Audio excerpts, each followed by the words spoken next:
Hey guys, what's up? It's xDynastyHDx, and today I'm going to be showing y'all gameplay on Guerrilla Warfare. If any of y'all know about Guerrilla Warfare, it's basically a kill and run tactic.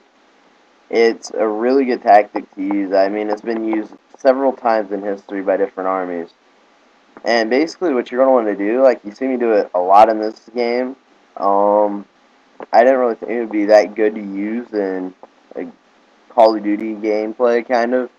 You have all the people that like to camp. Like right there, you see a kid camping in the corner. I just happened to see his gun peeking around the corner.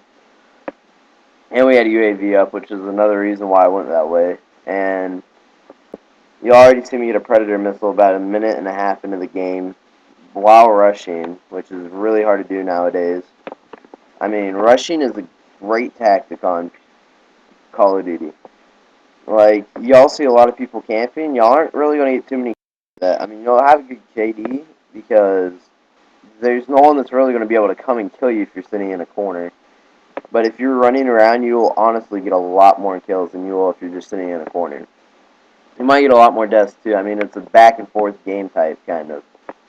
You can suffer a lot of deaths, or you can either get a really good KD, or a lot of kills and a few deaths. I mean, it's a pretty good game, or it's a pretty good tactic to pass up. I mean, I use it a lot whenever I'm using an automatic, but if I'm sniping, y'all see me using like a camping tactic. Like I said, a guerrilla warfare is basically just a tactic where you're just going to want to kill and run away. And it's pretty much a good tactic to use. And right here you'll see me using it. Like I kill somebody, I ran back, and then I killed him, or I kill his friend. And you'll see me using it in a better spot later. I ended up dying, but I get a few kills before I did. Probably more than I would have if I would just sat there and tried to shoot them.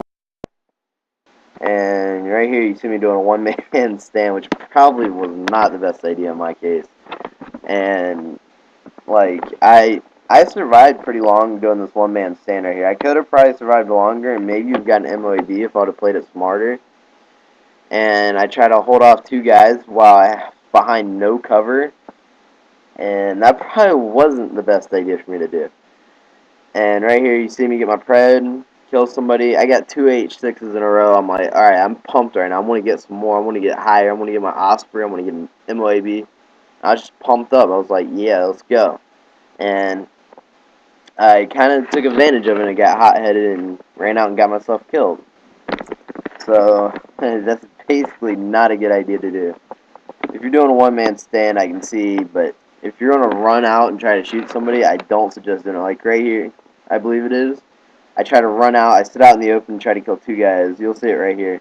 What I should have done, I should have just kept running through the doorway instead of trying to shoot or stop and shoot at them. Would have probably got me a couple more kills. Would have probably gotten farther, got my Osprey and stuff. And you see my H6 does nothing for me. I mean, I don't even think it gets a kill. Either one of them gets a kill. Which is kind of mind-blowing to me, because some kid called one in the later game, or the later part of this game, and his gets 5 or 6 kills, I believe. I mean, I don't get how. And these kids have been in the game. Right here's where I die, where I try to hold two people off in that doorway. And it was the worst idea I probably had all game. I should just kept running through the doorway right there, and I would have probably survived a lot longer. And y'all basically see me using this red dot side. I don't usually like to go in silence. I'm more of a stealth guy. Like, I'll run around stealth as much as I can. It'll save you a lot of trouble and worrying about people coming up behind you and killing you and stuff. Because all you got to do is, with stealth, there's not really that many people that are going to come up behind you. They have no idea where you are, so they're not going to really think of going over in that direction.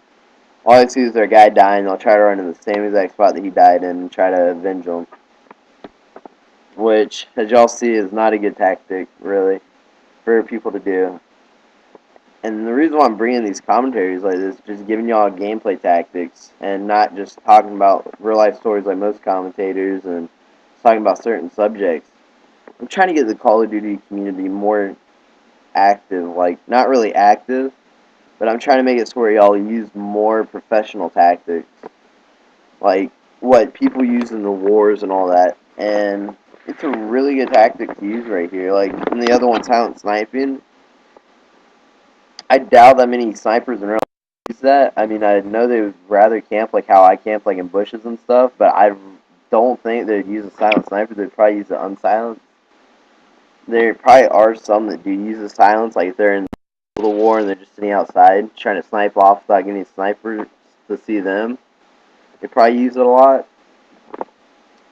And basically, this tactic's what most armies use. In wars nowadays, this is all they use is guerrilla warfare. Just run and shoot and run away. They don't stand in a line anymore, like how they used to whenever Britain was in a war. They just stand in a line and shoot. Which right here, y'all basically see me trying to hold off the spot again. I don't know why. There's probably about a minute left in this game. I don't even think that much time, actually. And basically, on a recap, I just try to use the guerrilla warfare tactic, which right here is where you see me use it in a better kind of tactical layout kind of thing. I shoot them, lay down, I run back, wait for somebody to come around the corner, kill his friend that came around the corner, had no ammo left, so I ran back. Just a perfect example of it. And then right here, I kind of need to do a bad example. If I kill him, instead of running back and waiting for his teammates to come after him, I run at his tags, get killed again, and it's still not that bad. I ended up going 38-8 in this game, I'm pretty sure. And there's somebody that went 47-15, I believe. And we were both using the same exact tactics. I ended up talking to him in a party after the game. He's like, yeah, I was in a gunning, shooting somebody down, running away. That's basically a good tactic for people using automatics. If you're not really going to use an automatic, it's not probably the best tactic you could use. It's probably one of the worst, actually. And I wouldn't suggest it to anybody if you're just sniping. If you're sniping, you should use that silent sniper commentary that I put out. You probably find it on my channel still. It's probably be pretty close to it. I think it's going to be a video or two away from it. And in both of them, it's just good tactics. That can win your team the game. It can win you an MLG a game or two. Well, probably win more than that. It'll probably win you a lot more games. And right here you see King Aragon. I'm pretty sure he's the one that went 47-15. I'm not sure, though. You see him doing it. No, the L just one kid got it. But just remember to rate, comment, and subscribe, and later.